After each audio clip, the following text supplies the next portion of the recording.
Chemistry आपकी start है आज से। आपके ऑर्गेनिक केमिस्ट्री में इस बार जो चैप्टर हैं वो कौन कौन से हैं? देखिए, हेलो एल्केन हेलो एरीन है आपका, एक अल्कोहल फिनोल और ईथर है, एल्डिहाइड कीटोन और कार्बोक्सिलिक है, एमीन है और बायोमोलिक्यूल्स है। दो आपके हट गए हैं इस बार, एक पॉलीमर था और एक केमिस्ट्री इन एवरीडे लाइफ। ठीक है, तो halo alkane hello arene, alcohol phenol ether और एल्डिहाइड कीटोन कार्बोक्सिलिक और एमीन। तो बात करते हैं अपन यहाँ पे। तो आपके पास जो इस बार चैप्टर बचे हैं, एक तो बचा आपका halo alkane and hello arenes. दूसरा चैप्टर जो बचा बेटा आपका वो आपका alcohol phenol and ether. Third जो है आपका वो है एल्डिहाइड कीटोन और कार्बोक्सिलिक एसिड। फोर्थ आपका एमीन और फिफ्थ है बायोमोलिक्यूल्स। ठीक है, ये आपके ऑर्गेनिक केमिस्ट्री में इस बार ये चैप्टर है। बात रही पॉलीमर और केमिस्ट्री इन एवरीडे लाइफ, ये दो चैप्टर थे आपके जो कि इस बार नहीं है। इन चैप्टर को शुरू करने से पहले कुछ हमें बेसिक सी इंफॉर्मेशन पता होनी चाहिए, क्या क्या चीज़ें होती हैं। उन बेसिक इंफॉर्मेशन को हम बोलते हैं जर्नल ऑर्गेनिक केमिस्ट्री, जिसको शॉर्ट फॉर्म में जीओसी बोलते हैं। ठीक है, during chemical reaction and method of preparation it will be very important.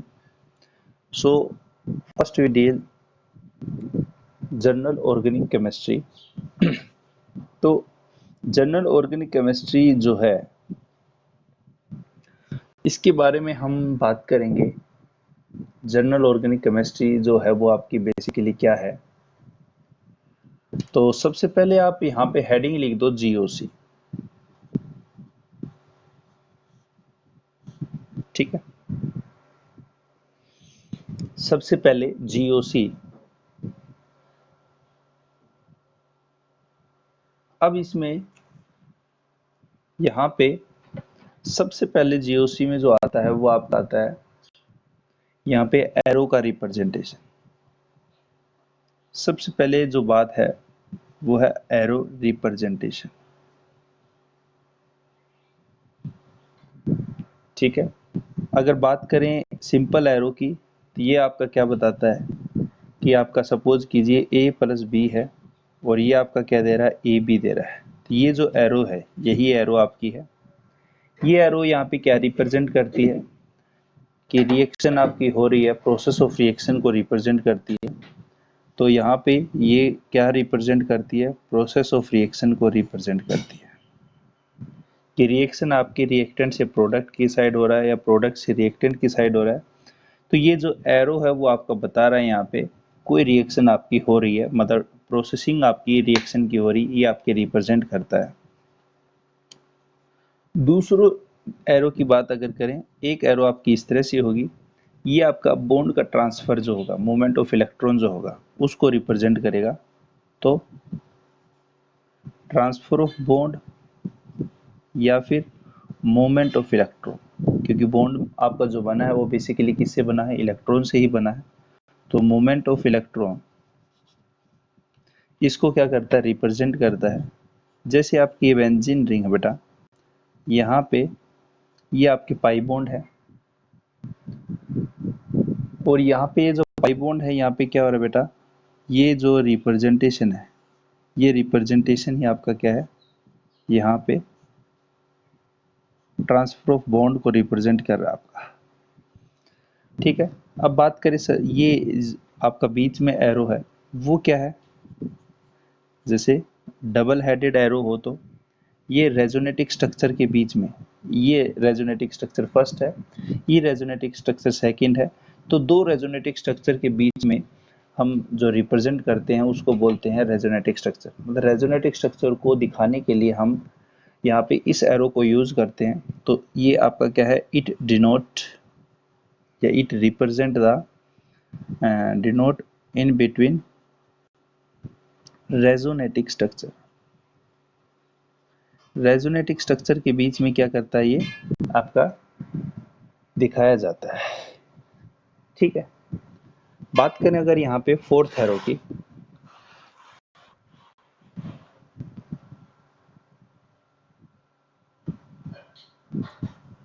तो यहाँ पे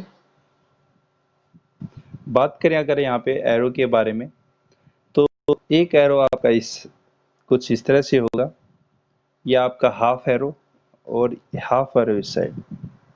ठीक है, तो ये जो एरो है रिप्रेजेंटेशन है, ये किसको रिप्रेजेंट करता है? इक्विलिब्रियम को रिप्रेजेंट करता है। ठीक है, अगर एरो आपका कुछ इस तरह से हो, एक एरो आगे की साइड बड़ा है परंतु एरो एक पीछे भी है पर छोटा है। अगर जो एरो आगे की साइड होगा तो ये जो एरो है वो क्या रिप्रेजेंट करता है? फॉरवर्ड इक्विलिब्रियम को रिप्रेजेंट करता है, कि जो नया इक्विलिब्रियम आपका बना है, स्टेबलाइज हुआ है या शिफ्ट हुआ है, वो फॉरवर्ड डायरेक्शन में शिफ्ट हुआ। तो जो नया इक्विलिब्रियम वो आपका क्या है? फॉरवर्ड डायरेक्शन में है। तो यहाँ पे फॉरवर्ड इक्विलिब्रियम को क्या करता है? रिप्रेजेंट करता है। अगर यही एरो आपका क्या हो, ये बड़ा पीछे की साइड हो, आगे की साइड छोटा हो, तो यहाँ पे ये किसको रिप्रेजेंट करेगा? क्योंकि बड़ा जो एरो है वो आपके पीछे की साइड है, तो ये क्या रिप्रेजेंट करता है? बैकवर्ड इक्विलिब्रियम को क्या करता है बेटा? रिप्रेजेंट करता है आपका। ठीक है, अब अगर बात करें यहाँ पे, एक एरो तो आपका यहाँ पे ऐसे भी होगा। देखिए कंप्लीट अगर एरो बना दूं तो वो तो आपका क्या था, अगर कंप्लीट बनाया था, जैसे ये कंप्लीट एरो है तो ट्रांसफर ऑफ बॉन्ड रिप्रेजेंट करता है। अगर यही एरो हम क्या कर दें, ये अगर आपका यहाँ पे कुछ ऐसा हो, तो ये जो एरो होगा, मतलब हाफ एरो अगर आप उन बना रहे हैं, तो ये रिप्रेजेंट किसको करता है? होमोलाइटिक क्लीवेज को रिप्रेजेंट करता है। किसको रिप्रेजेंट करता है? होमोलाइटिक क्लीवेज को रिप्रेजेंट करता है।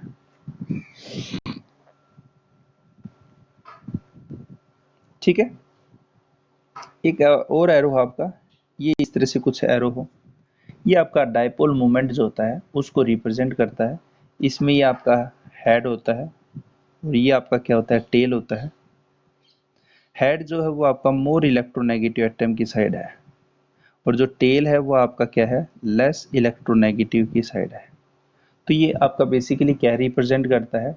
डायरेक्शन को रिप्रेजेंट करता है। किसकी डायरेक्शन को रिप्रेजेंट करता है? Direction of dipole moment.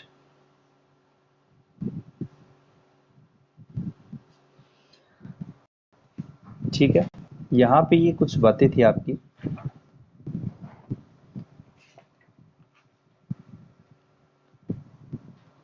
जिसमें सिंपल से आपके एरो हैं यहाँ पे।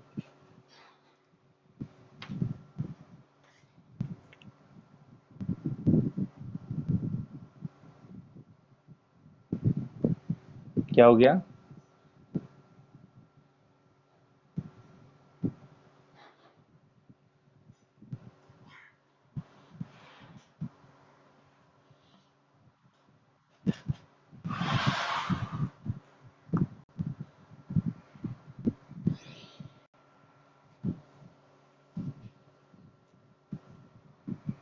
ठीक है, ये सिंपल से एरो के बारे में बताया मैंने कि एरो आपकी क्या क्या है, कहाँ पे कैसे तरह से एरो आएंगे। मैं थोड़ा सा आपका रिकॉल कर रहा हूँ, ये पहले भी अपन बात कर चुके हैं वैसे प्रीवियस क्लास में। थोड़ा सा रिकॉल कर रहे हैं, फास्ट रिकॉलिंग। ठीक है, इनमें से मोस्टली एरो आपको पता भी है। चलिए कर दूं आगे चले।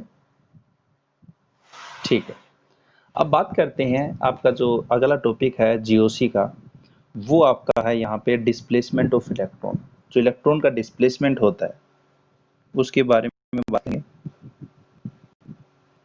तो डिस्प्लेसमेंट ऑफ इलेक्ट्रॉन, इलेक्ट्रॉन का डिस्प्लेसमेंट दो तरीके से होता है आपका। मतलब एक तो इलेक्ट्रॉन जो डिस्प्लेस हो जाए वो आपका क्या हो जाए, परमानेंट हो जाए, और एक हो टेम्परेरी। एक तो आपका क्या है परमानेंट, परमानेंट इलेक्ट्रॉन डिस्प्लेसमेंट। एक आपका क्या हो टेम्परेरी हो, टेम्परेरी इलेक्ट्रॉन डिस्प्लेसमेंट। दो टाइप का आपका यहाँ पे क्या है इलेक्ट्रॉन का डिस्प्लेसमेंट हो। जो परमानेंट है वो उसको कोई रिएजेंट की जरूरत नहीं है, वो होगा तो होगा, जैसे रेजोनेंस है तो होगा वो होगा, उसे कोई रिएजेंट की जरूरत नहीं है। तो यहाँ पे no need, no need of reagent. मतलब या ये जो है आपका रिएजेंट के ऊपर क्या होगा इंडिपेंडेंट होता है। तो इसी बात को मैं ये भी कह सकता हूं कि it independent on on reagent. ये आपका रिएजेंट के ऊपर क्या होता है इंडिपेंडेंट होता है। अगर बात करें हम टेम्परेली, हाँ हाँ बोलो।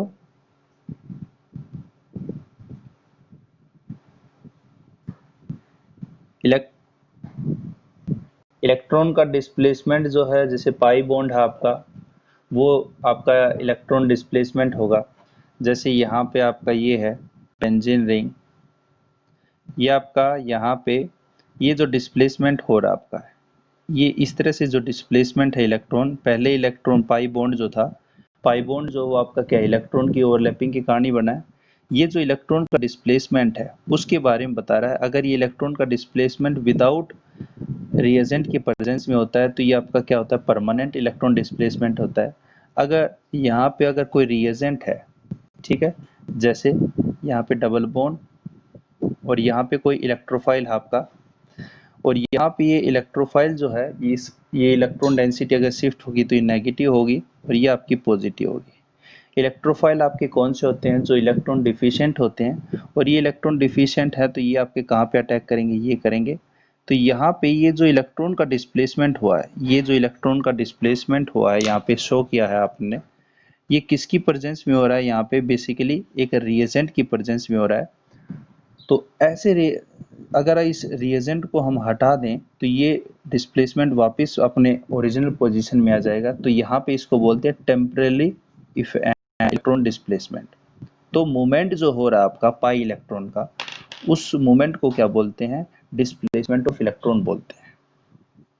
ठीक है, ठीक है। एक तरीके से यहाँ पे बेसिकली क्या हो रहा है आपका movement of pi electron.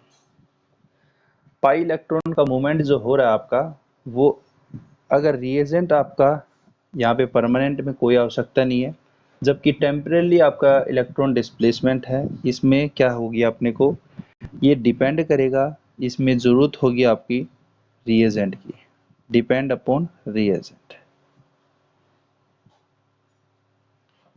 Reagent की आपकी यहाँ पे क्या होगी आवश्यकता होगी। तो परमानेंट में कोई आवश्यकता नहीं होती है और टेम्परेली में आपकी आवश्यकता होती है।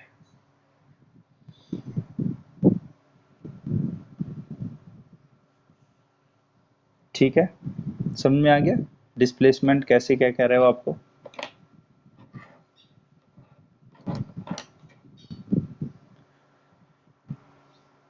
ठीक है, आगे करूं टर्न पेज को। Displacement of electron in the sense of movement of electron के बारे में बात कर रहा है। पाई इलेक्ट्रॉन जो है आपके, जैसे बेंजीन है उसमें भी पाई इलेक्ट्रॉन है, या आपका एल्कीन कोई सिस्टम है इसमें भी पाई इलेक्ट्रॉन है।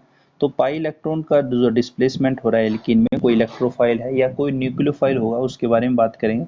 तो यहाँ पे कोई ना कोई रिएजेंट होगा आपका, उस रिएजेंट की प्रेजेंस में यहाँ पे इलेक्ट्रॉन का डिस्प्लेसमेंट होगा, इसीलिए हम बोलते हैं टेम्परेली डिस्प्लेसमेंट। और यहाँ पे परमानेंट है, कोई भी रिएजेंट नहीं है। बेंजीन अगर है तो उसमें आपका रेजोनेंस होता रहता है वहाँ पे, तो कोई रिएजेंट की आवश्यकता नहीं होती। तो ऐसे को हम क्या बोलते हैं, परमानेंट इलेक्ट्रॉन डिस्प्लेसमेंट है। वहाँ पे परमानेंट आपका क्या होता रहेगा, इलेक्ट्रॉन का डिस्प्लेसमेंट होता रहेगा।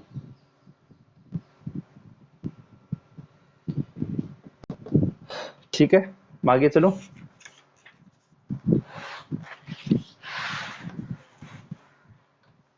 देखिए, आपका जो परमानेंट इलेक्ट्रॉन डिस्प्लेसमेंट है और आपका एक था टेम्पररी इलेक्ट्रॉन डिस्प्लेसमेंट। जो आपका परमानेंट इलेक्ट्रॉन डिस्प्लेसमेंट है उसमें कौन कौन से एग्जाम्पल आते हैं। एक आता है आपका इंडक्टिव इफेक्ट, इंडक्टिव इफेक्ट जिसको आई से डिनोट करेंगे इंडक्टिव इफेक्ट को।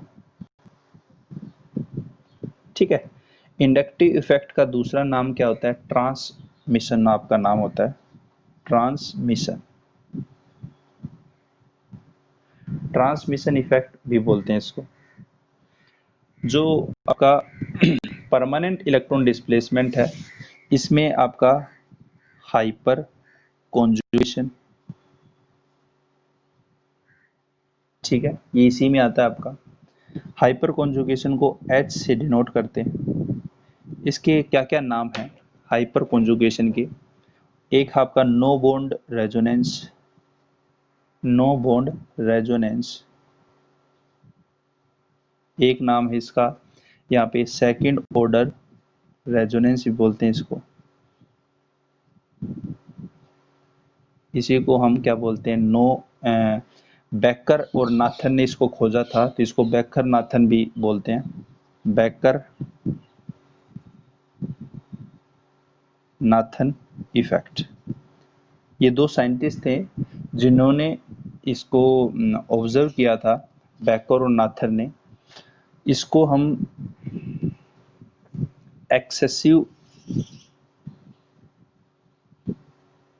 कॉन्जुगेशन भी बोलते हैं। ये नाम है हाइपर कॉन्जुगेशन के। Hyperconjugation, no bond resonance, second order resonance, Baker Nathan effect और एक्सेसिव कॉन्जुगेशन। ठीक है, इलेक्ट्रॉन डिस्प्लेसमेंट पे बात करें यहाँ पे आगे, तो इसमें आपके और कॉन्जुगेशन भी है ऑब्वियसली, तो कॉन्जुगेशन भी है, यहाँ पे रेजोनेंस भी है। ठीक है, रेजोनेंस को R से डिनोट करेंगे, इसी में आपका मीजोमेरिक इफेक्ट, इसको M से डिनोट करेंगे। ठीक है, ये कुछ इफेक्ट हैं आपके जो कि परमानेंट इलेक्ट्रॉन डिस्प्लेसमेंट में है। हायर क्लास में इसमें आप और भी इफेक्ट पढ़ते हो, ऑर्थो इफेक्ट है, सर इफेक्ट है, फील्ड इफेक्ट है। नाम लिख देता हूँ, आपके काम की चीज वैसे है नहीं, हायर क्लास में आप पढ़ते हो इसको। नाम क्या क्या है, ऑर्थो इफेक्ट, सर इफेक्ट और फील्ड इफेक्ट। ये भी आपके क्या होते हैं, परमानेंट इलेक्ट्रॉन डिस्प्लेसमेंट के ही एग्जाम्पल होते हैं। ठीक है, बात करें अगर यहाँ पे अपन जो टेम्परेरी इलेक्ट्रॉन डिस्प्लेसमेंट है उसमें आपके क्या क्या आएंगे। इसमें आपका इलेक्ट्रोमेरिक इफेक्ट आएगा। ठीक है, इलेक्ट्रोमेरिक इफेक्ट आपका इसके अंदर कंसीडर करेंगे। और जितने भी आपके इफेक्ट हैं वो सारे के सारे परमानेंट इलेक्ट्रॉन डिस्प्लेसमेंट में आते हैं। ठीक है, इलेक्ट्रोमेरिक इफेक्ट में जैसे आपको एग्जांपल दूं, जैसे कार्बन डबल बॉन्ड कार्बन, और यहाँ पे जैसे इलेक्ट्रोफाइल था, तो इलेक्ट्रोफाइल हमें पता है इलेक्ट्रॉन डिफिशिएंट होता है, तो ये किस साइड आपका अटैक करेगा, जहाँ पे इलेक्ट्रॉन डेंसिटी शिफ्ट हुई है। यहाँ पे ये आपका पॉजिटिव हो गया, ये आपका नेगेटिव हो गया। और ये इलेक्ट्रॉन डिफिशिएंट है। इलेक्ट्रोफाइल क्या होते हैं? इलेक्ट्रॉन डिफिशिएंट स्पीसीज होते हैं। ये अटैक कहाँ पे करेंगे? नेगेटिव सेंटर पे अटैक करेंगे। और यहाँ पे आपका कार्बन, ये आपका पॉजिटिव, और यहाँ पे आपका क्या जुड़ गया? इलेक्ट्रोफाइल जुड़ गया। ये आपका इलेक्ट्रोमैग्नेटिक इफेक्ट कुछ इस तरह से होगा। अगर सपोज कीजिए न्यूक्लियोफाइल अगर हो, जैसे अपन कार्बोनाइल कोई सिस्टम ले लेते हैं, ठीक है, और यहाँ पे आपका क्या है? न्यूक्लियोफाइल है। ये आपका न्यूक्लियोफाइल, यहाँ पे नेगेटिव और ये आपका पॉजिटिव। ये न्यूक्लियोफाइल किस साइड शिफ्ट करेगा? जहाँ पे इलेक्ट्रॉन डेंसिटी कम है, क्योंकि न्यूक्लियोफाइल क्या होते हैं? इलेक्ट्रॉन रिच होते हैं। आपके जो इलेक्ट्रोफाइल थे क्या थे बेटा? जो इलेक्ट्रॉन डिफिशिएंट होते हैं। इलेक्ट्रॉन की कमी होती है, उनको हम क्या बोलते हैं? Electron deficient species. और ये आपके क्या होते हैं? इलेक्ट्रॉन रिच स्पीसीज होती हैं, उनको हम क्या बोलते हैं? न्यूक्लियोफाइल बोलते हैं। यहाँ पे ये अटैक करेगा तो यहाँ पे क्या होगा आपका? यहाँ पे ये न्यूक्लियोफाइल हो जाएगा और ये आपका नेगेटिव हो जाएगा।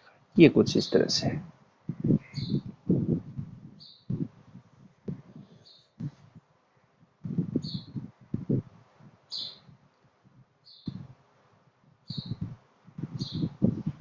ठीक है,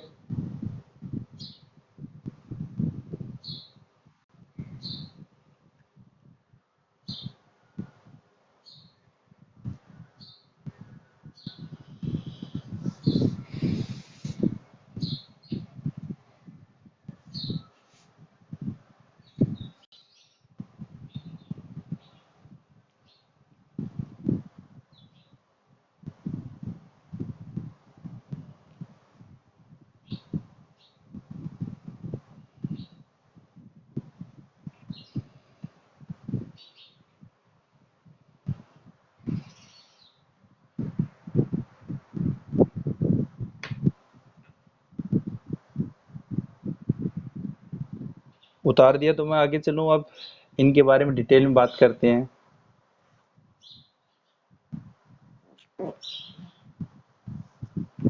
उतार दिया सभी ने? चलिए अब बात करते हैं यहाँ पे अपन इंडक्टिव इफेक्ट। होता क्या है इंडक्टिव इफेक्ट? तो सबसे पहले अपन बात करेंगे यहाँ पे इंडक्टिव इफेक्ट।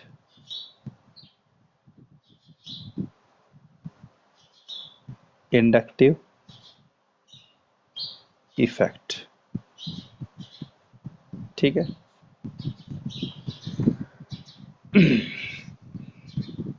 देखिए इंडक्टिव इफेक्ट बेसिकली क्या होता है? एक आप फिजिक्स में पढ़ते हो इंड्यूस्ड करंट पढ़ते हो। इंड्यूस करंट पढ़ा हुआ ये टर्म? बताइए, फिजिक्स में ये टर्म पढ़ा हुआ आपने? इलेक्ट्रिसिटी में आता है वैसे, मैं थोड़ा आइडिया दे सकता हूँ। और तो हाँ या ना? बिल्कुल। इंड्यूस करंट होता क्या है? इंड्यूस का मतलब कोई यहाँ पे जनरेट हुआ। जनरेट मतलब पैदा जो हुआ। जनरेट करंट को बोलते हैं क्या? इंड्यूस करंट बोलते हैं। इंड्यूस एक स्पेसिफिक टर्म यूज की गई है। तो जनरेटेड जो करंट होता है, जो कोई करंट पैदा हुआ है, उस करंट को हम क्या बोलते हैं? यहाँ पे इंड्यूस करंट बोलते हैं। तो इंड्यूस से आपका यहाँ पे इंडक्टिव वर्ड आया है।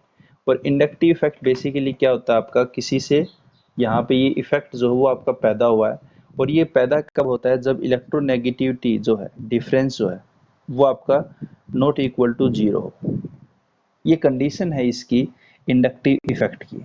जब आपकी इलेक्ट्रोनेगेटिविटी जो डिफरेंस है वो नॉट इक्वल टू जीरो हो, मतलब कुल मिला के बात क्या कहना चाह रहा है कि इलेक्ट्रोनेगेटिव डिफरेंस होना चाहिए आपका। जैसे हाइड्रोजन और अगर हाइड्रोजन हुआ तो यहाँ पे इलेक्ट्रोनेगेटिविटी हाइड्रोजन की कितनी होती है आपकी? 2.1 होती है, और इसकी भी इलेक्ट्रोनेगेटिविटी 2.1 होती है। तो इलेक्ट्रोनेगेटिव डिफरेंस अगर निकालोगे आप तो यहाँ पे इलेक्ट्रोनेगेटिव डिफरेंस दोनों का ही क्या है? 2.1 और 2.1। तो यहाँ पे आपका कितना आएगा? यहाँ पे जीरो आएगा। मतलब इलेक्ट्रोनेगेटिविटी आपकी जो है वो आपकी क्या आएगी? जीरो आएगी। ऐसे केस में जैसे H हाइड्रोजन हाइड्रोजन है, क्लोरीन क्लोरीन है, तो उस केस में ये जो इफेक्ट है वो काम नहीं करेगा। काम किस में करेगा? जिसका इलेक्ट्रोनेगेटिविटी डिफरेंस जो है वो आपका नॉट इक्वल टू क्या हो, जीरो हो, उसमें ये काम करेगा। जैसे मैं आपको कुछ एग्जांपल देता हूँ, बोलिए।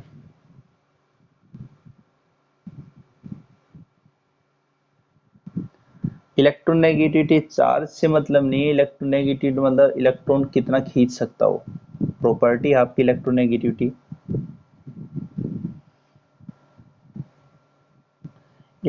इलेक्ट्रोनेगेटिविटी मतलब जैसे ये आपका कार्बन है और ये ऑक्सीजन है, ऑक्सीजन की टेंडेंसी जो है कार्बन से इलेक्ट्रॉन खींचने की जो होती है, कार्बन से इलेक्ट्रॉन खींचने की जो टेंडेंसी होती है, इलेक्ट्रॉन अट्रैक्शन की जो टेंडेंसी होती है, उस टेंडेंसी को हम क्या बोलते हैं? इलेक्ट्रोनेगेटिविटी बोलते हैं।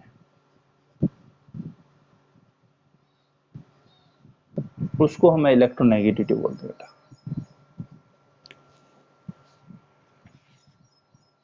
हाँ या ना?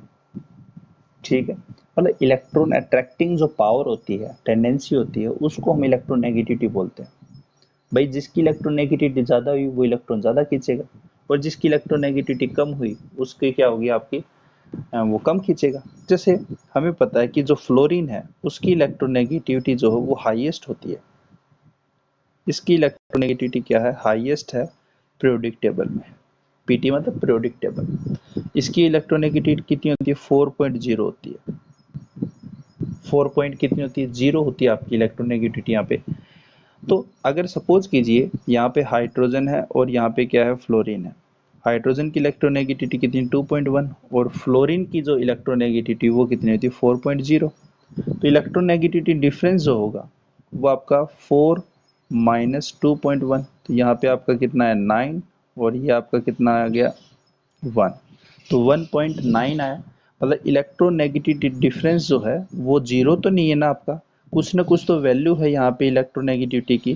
तो यहाँ पे यही कंडीशन बता रहा है कि इलेक्ट्रोनेगेटिविटी की वैल्यू जो है वो आपकी जीरो नहीं होनी चाहिए। उस केस में आपका क्या करेगा? इंडक्टिव इफेक्ट काम करेगा। ये कहना चाह रहा है आपका यहाँ पे ये इंडक्टिव इफेक्ट। तो इंडक्टिव इफेक्ट बेसिकली किसके अंदर जनरेट होगा? उन बॉन्ड के अंदर, उन कोवलेंट बॉन्ड के अंदर जनरेट होगा जिसकी इलेक्ट्रोनेगेटिविटी क्या हो? यहाँ पे जीरो ना हो, मतलब कुछ ना कुछ इलेक्ट्रोनेगेटिव डिफरेंस हो उसकी। उस केस में आपका इंडक्टिव इफेक्ट क्या है? काम करेगा। तो यहाँ पे मैं लिख सकता हूँ कि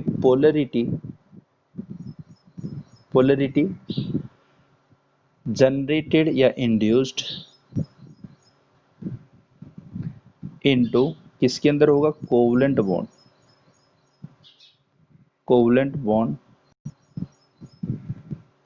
bond atom due to difference of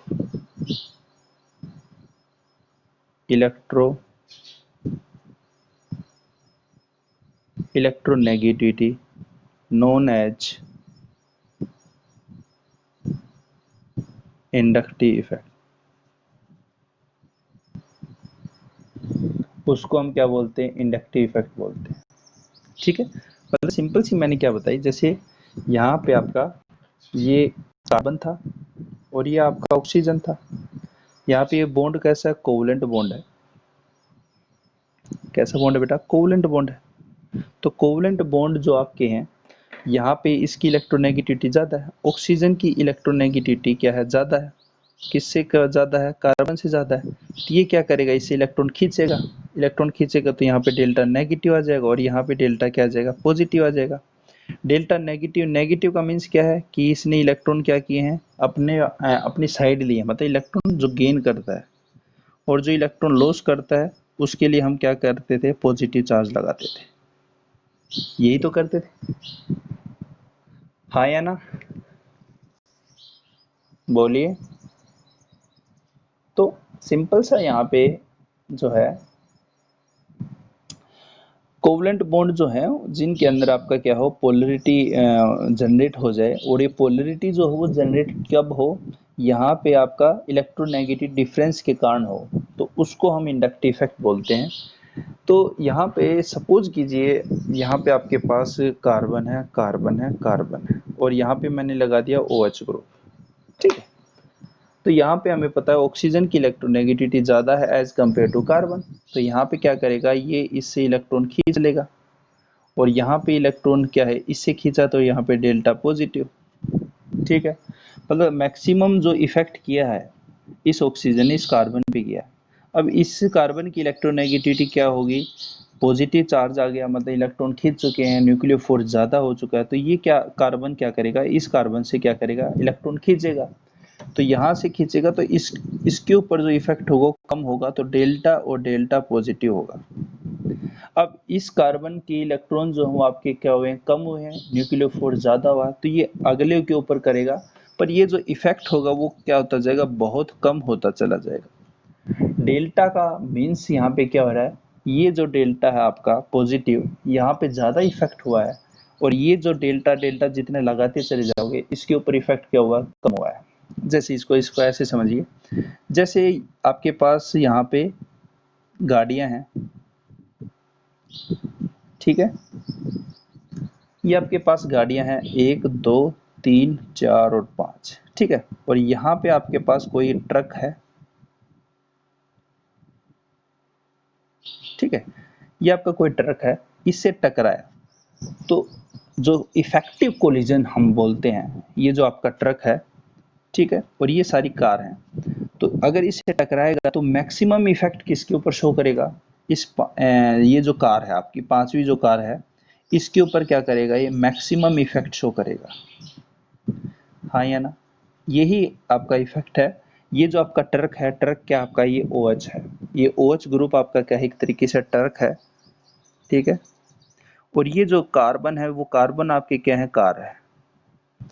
तो ये ट्रक जैसे ही इसके साथ टकराया, तो किसके ऊपर ज्यादा इफेक्ट होगा, इस कार के ऊपर होगा, और ये कार जैसे आपका होगा, तो ये कार इससे टकराएगी, इसमें भी कुछ नुकसान होगा, ये कार इससे भी टकराएगी कुछ ना कुछ, तो यहाँ पे भी नुकसान होगा, और ये कार इससे टकराई तो यहाँ पे भी नुकसान होगा, पर मैक्सिमम जो नुकसान हुआ है वो किस कार्बन का हुआ है, इस कार्बन का हुआ है।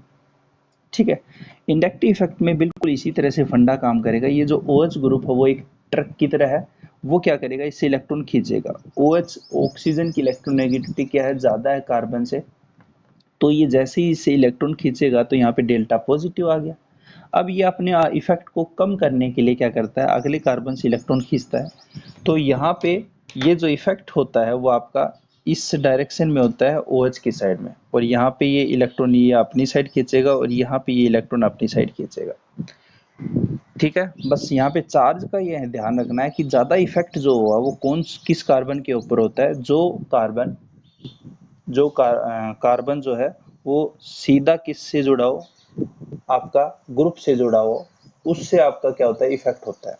जैसे ये आपका इफेक्ट, ये आपका क्या फंक्शनल ग्रुप है, या इस फंक्शनल ग्रुप से जो डायरेक्ट कार्बन जुड़ा होगा उस कार्बन के ऊपर क्या होगा, आपका ज्यादा इफेक्ट दिखाई देगा इंडक्टिव इफेक्ट में। बताइए, ये बात समझ में आई तो मैं कुछ आगे चलूं। हाँ। हम्म।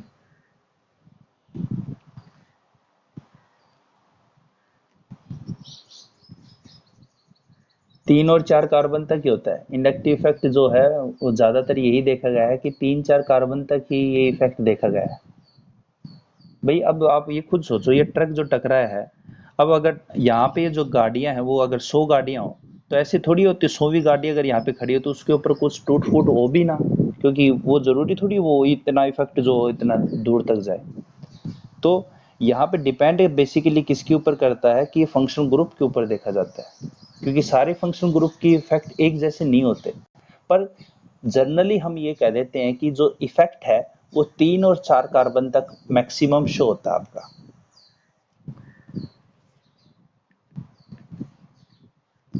बोलिए, उतार दिए बात।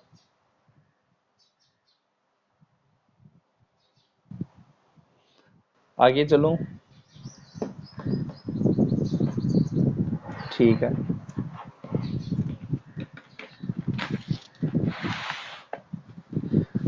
अब यहाँ पे जो इंडक्टिव इफेक्ट है उसके टाइप्स हैं, टाइप्स ऑफ इंडक्टिव इफेक्ट।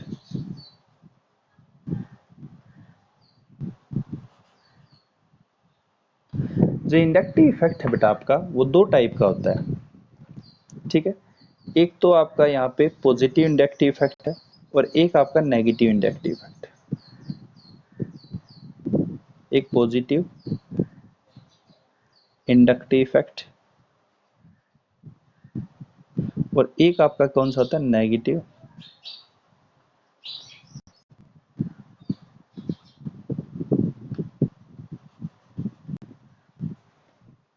ठीक है, ये आपका नेगेटिव इंडक्टिव इफेक्ट है। देखिए पॉजिटिव का मीन्स क्या कह रहा है कि यहाँ पे ये जो आपका कार्बन कार्बन कार्बन और यहाँ पे कोई ग्रुप जुड़ा होगा, सपोज कीजिए एक्स कोई ग्रुप जुड़ा है। पॉजिटिव का मीन्स क्या है यहाँ पे कि जो ग्रुप जुड़ा है उसके ऊपर क्या आ रहा है, पॉजिटिव चार्ज आ रहा है, ठीक है। और नेगेटिव का मीन्स क्या है, अगर यहाँ पे ग्रुप सपोज कीजिए वाई जुड़ा है, नेगेटिव का मीन्स जो ग्रुप जुड़ा है उसके कारण यहाँ पे क्या आ रहा है आपका, ये नेगेटिव चार्ज आ रहा है, मतलब उसके ऊपर क्या होगा, नेगेटिव चार्ज होगा। अब इतना अगर अपने को पता है तो यहाँ से हम आइडिया तो लगा ही सकते हैं भाई, नेगेटिव चार्ज अगर है तो ये इलेक्ट्रॉन क्या कर रहा है, कार्बन चेन से खींच रहा है, कार्बन चेन से खींच रहा है। अगर इसके ऊपर खुद के ऊपर पॉजिटिव चार्ज है तो ये इलेक्ट्रॉन क्या कर रहा है, कार्बन चेन में दे रहा है। जो ग्रुप इलेक्ट्रॉन कार्बन चेन को देते हैं उनको बोलते हैं electron releasing group, electron releasing group, electron releasing group. मतलब जो ग्रुप आपके कार्बन चेन को क्या दें, इलेक्ट्रॉन देते रहें, वो आपके क्या होंगे, इलेक्ट्रॉन रिलीजिंग ग्रुप होंगे। और जो ग्रुप इलेक्ट्रॉन खींच लें कार्बन चेन से, कार्बन चेन से क्या कर रहे हैं, इलेक्ट्रॉन को खींच रहे हैं, ये ग्रुप आपके क्या होते हैं, इलेक्ट्रॉन इलेक्ट्रॉन विड्रॉ, विड्रॉ करना। पैसे जैसे आप एटीएम में जाते हो तो उसमें आपके पास ऑप्शन होता है कि डिपॉजिट है, विड्रॉ करना है, या फिर आपको बैंकिंग करना है, या पिन चेंज करना है, या मिनी स्टेट चेक करना है, कुछ भी मतलब। तो उसमें एक होता है विड्रॉल का ऑप्शन होता है, तो विड्रॉ, तो इलेक्ट्रॉन विड्रॉइंग या विड्रॉल ग्रुप, ठीक है। इसको शॉर्ट फॉर्म में हम बोलेंगे इलेक्ट्रॉन रिलीजिंग ग्रुप को, यहाँ पे इलेक्ट्रॉन रिलीजिंग ग्रुप ERG, और इसको बोलेंगे इलेक्ट्रॉन विड्रॉइंग ग्रुप, ठीक है, EWG। हाँ या ना,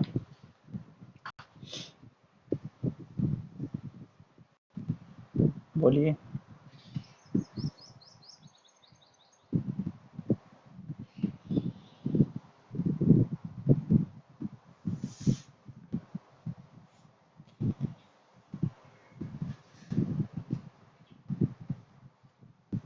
बोलो भाई, कुछ तो बोलो।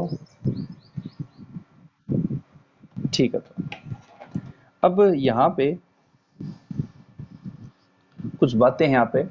देखिए पॉजिटिव इंडक्टिव इफेक्ट को रिप्रेजेंट कैसे करते हैं, पॉजिटिव और इंडक्टिव इफेक्ट का सिंबल क्या था, आई था, ठीक है। और जो नेगेटिव इंडक्टिव इफेक्ट है उसको नेगेटिव और आई इसका आपका क्या है, सिंबल है। अगर यहाँ पे अगर आप डेफिनेशन देना भी चाहो पॉजिटिव इंडक्टिव इफेक्ट की, तो क्या दे सकते हो कि भाई वे ग्रुप जो कि आपके क्या हो, मतलब वहां पे आपका क्या हो कि खुद के ऊपर कैसा चार्ज आ जाए, यहाँ पे खुद के ऊपर चार्ज कैसा हो, पॉजिटिव चार्ज हो। हाँ या ना, बोलिए। पॉजिटिव यही तो होंगे आपके। और नेगेटिव में आप कैसे कह सकते हो कि वे ग्रुप जिनके ऊपर क्या आ जाए, नेगेटिव आपके नेगेटिव चार्ज आ जाए। तो अगर यहाँ पे पॉजिटिव चार्ज आया है तो इसका मतलब पहले ये कैसे ग्रुप थे, इनके पास इलेक्ट्रॉन डेंसिटी थी, होगी नहीं होगी।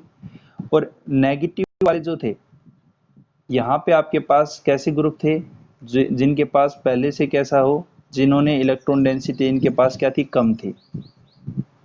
बिल्कुल, ये मानते हो या नहीं मानते? तो पॉजिटिव इंडक्टिव इफेक्ट कौन से शो करेंगे भाई? पॉजिटिव, पॉजिटिव का मीन्स यहाँ पे खुद के ऊपर पॉजिटिव आ गया, मतलब इलेक्ट्रॉन इनके पास पहले थे, मतलब इलेक्ट्रॉन रिच थे। तो यहाँ पे मैं लिख सकता हूँ कि सच ग्रुप या दोज ग्रुप विच हैविंग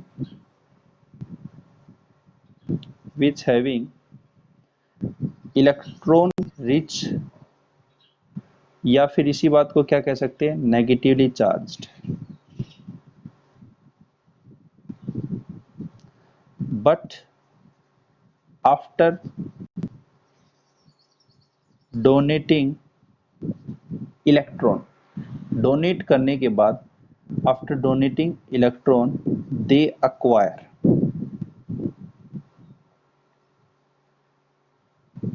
ये क्या एक्वायर कर लेते हैं? पॉजिटिव चार्ज एक्वायर कर लेते हैं, पॉजिटिव चार्ज। ठीक है, इसका जस्ट अपोजिट यहाँ पे लिख दोगे कि सच ग्रुप, इसमें क्या लिख दोगे बेटा? Such group which having electron rich नहीं होगा, यहाँ पे क्या होगा? इलेक्ट्रॉन डिफिशिएंट होगा। रिच की जगह क्या आ जाएगा? डिफिशिएंट। और नेगेटिव की जगह क्या आ जाएगा? Positive charge. But after electron withdrawing, यहाँ पे क्या करेंगे? विदड्रॉल कर लेंगे। और यहाँ पे इलेक्ट्रॉन विदड्रॉन करने के बाद ये कैसे चार्ज को एक्वायर कर लेंगे? आपका पॉजिटिव की जगह कैसा हो जाएगा? नेगेटिव चार्ज हो जाएगा। जस्ट इसका उल्टा लिखना आपको नेगेटिव इंडक्टिव इफेक्ट में।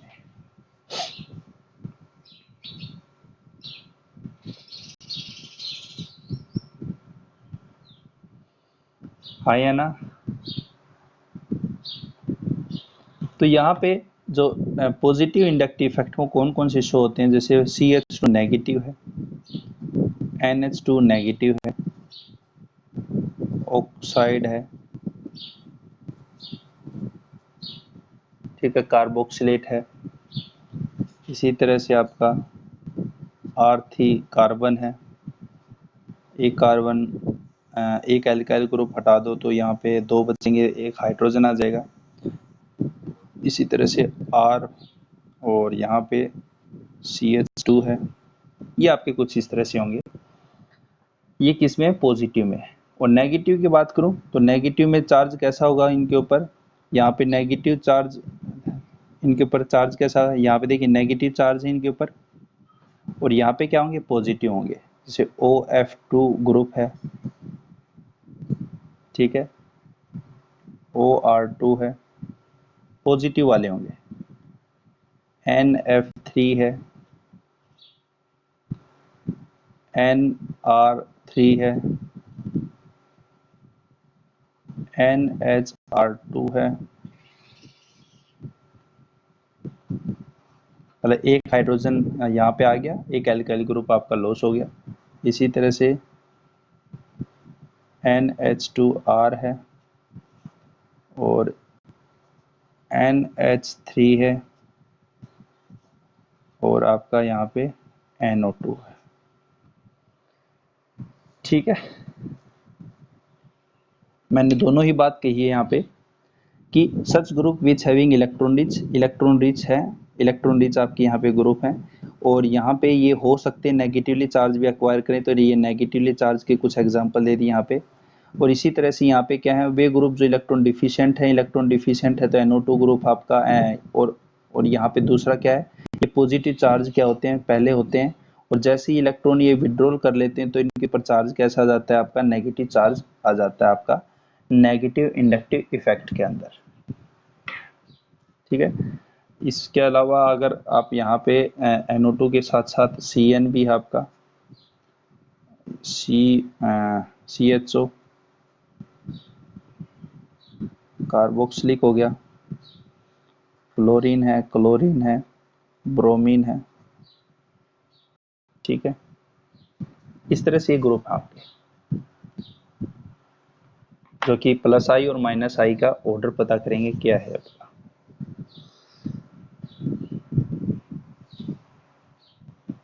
ठीक है बेटा, ये एग्जांपल दिए मैंने, जो ग्रुप आपके लगे हैं, एक्स ग्रुप जो जुड़ा आपका यहाँ पे, ये ग्रुप कौन कौन से हो सकते हैं आपके, और यहाँ पे वाई जो ग्रुप आपके, वो वाई ग्रुप आपके कौन कौन से हो सकते हैं, इसके एग्जांपल मैंने यहाँ पे दिए हैं। कैसे इम्प्लीमेंट होगा आपका, उसके बारे में बात करेंगे अपन।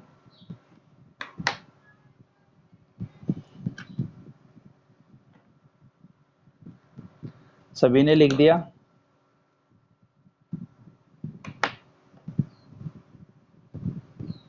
बोलिए।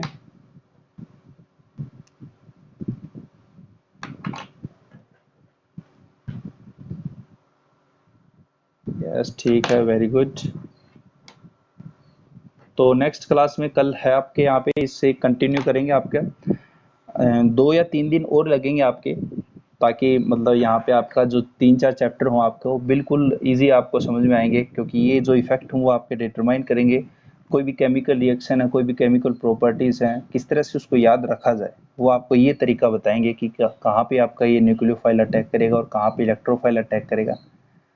ये आपको थोड़ा सा समझ में आ गया तो आपकी रिएक्शन जो हुआ आपको ऑटोमेटिक सीधा फटाफट कर लोगे, कन्वर्जन में कोई प्रॉब्लम नहीं आएगी। ठीक है, और कोई क्वेश्चन है तो बता दो।